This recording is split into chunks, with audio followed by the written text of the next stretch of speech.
warahmatullahi wabarakatuh. Para hadirin, para pendengar yang saya hormati. Selamat pagi dan salam hormat dari saya untuk semua pendengar dan semua pemirsa yang menyaksikan saya berpidato. Perkenalkan, saya Hasrah, mahasiswi jurusan Pendidikan Guru Sekolah Dasar, Fakultas Ilmu Pendidikan, Universitas Negeri Makassar. Pada hari ini saya berkesempatan untuk menyampaikan sebuah pidato yang berjudul Bangkit untuk Indonesia, di mana saya mengangkat sebuah isu yang tengah ramai diperbincangkan dan sebuah isu yang saat ini menjadi kekhawatiran banyak orang di seluruh kalangan di Indonesia. Saya adalah orang awam, namun saya berharap pidato saya dapat diterima dan dapat dimengerti oleh segala kalangan. Pada 2023, berbagai kebijakan mulai diterapkan di Indonesia dari berbagai bidang, bidang pendidikan, bidang politik maupun bidang ekonomi. Pasca COVID-19 yang selama 2 tahun atau kurang lebih 2 tahun, Indonesia mengalami banyak perubahan dan berdampak pada banyak faktor. Tim lapor COVID-19 melaporkan total kematian akibat COVID-19 di Indonesia mencapai angka 57.798.000 jiwa. Hal ini menjadikan Indonesia berada pada urutan kedua dengan negara tertinggi akibat kematian COVID-19.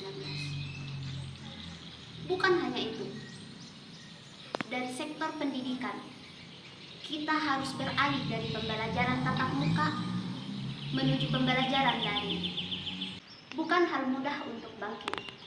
Dari sektor ekonomi, angka kemiskinan di Indonesia naik sebesar 9,57%. Kualitas pendidikan, kualitas ekonomi, dan kualitas politik Indonesia harus menurun akibat COVID-19. Muncul kemudian pertanyaan, bagaimana pemerintah maupun masyarakat dapat mengatasi masalah ini?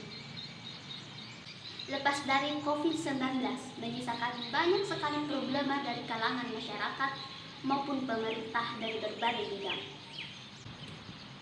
Berjuta bantuan sosial disalurkan pemerintah kepada masyarakat yang membutuhkan.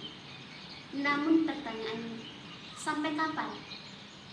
Apakah bantuan sosial ini dapat sampai kepada mereka yang membutuhkan? Apakah bantuan sosial ini dapat menjamin mereka yang membutuhkan dapat hidup dengan aman, dengan nyaman, dan dengan serba berkecukupan?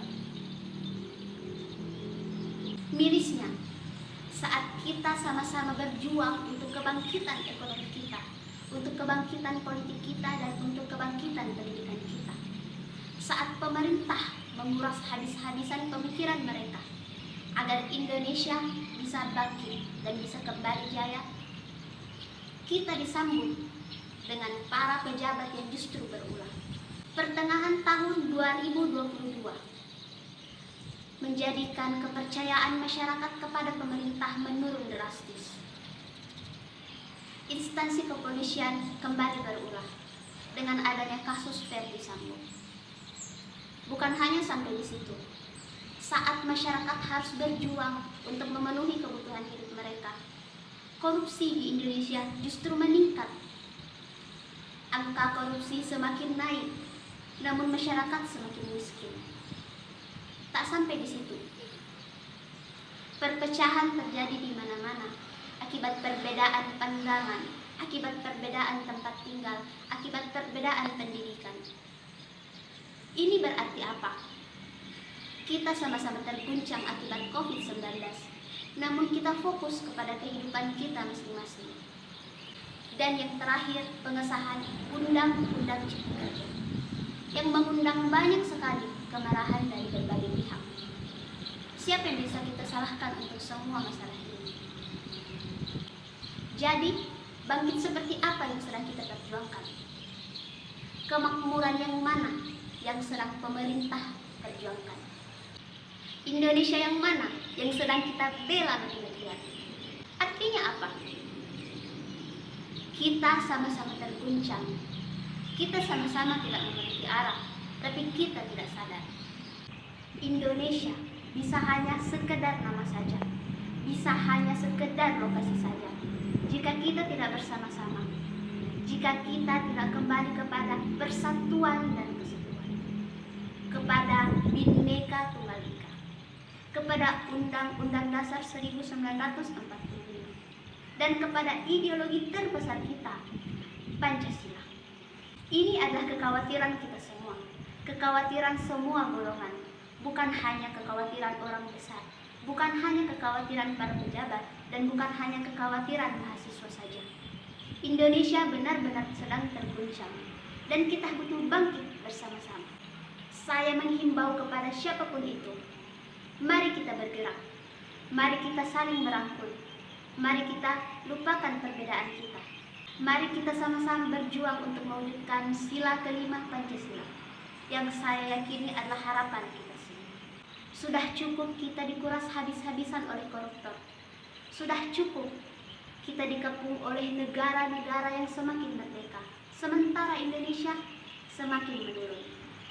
Mari kita menjadikan Indonesia sebagai pusat keadilan, menjadikan rakyat biasa, menjadikan petani, pejabat, mahasiswa, dan semua itu sebagai satu kesatuan, yaitu Indonesia.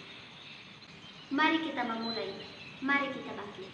Sedikit ajakan dari saya, sedikit pidato dari saya, dan sedikit harapan dari saya. Semoga sampai kepada pendengar dan dapat dipahami dengan baik.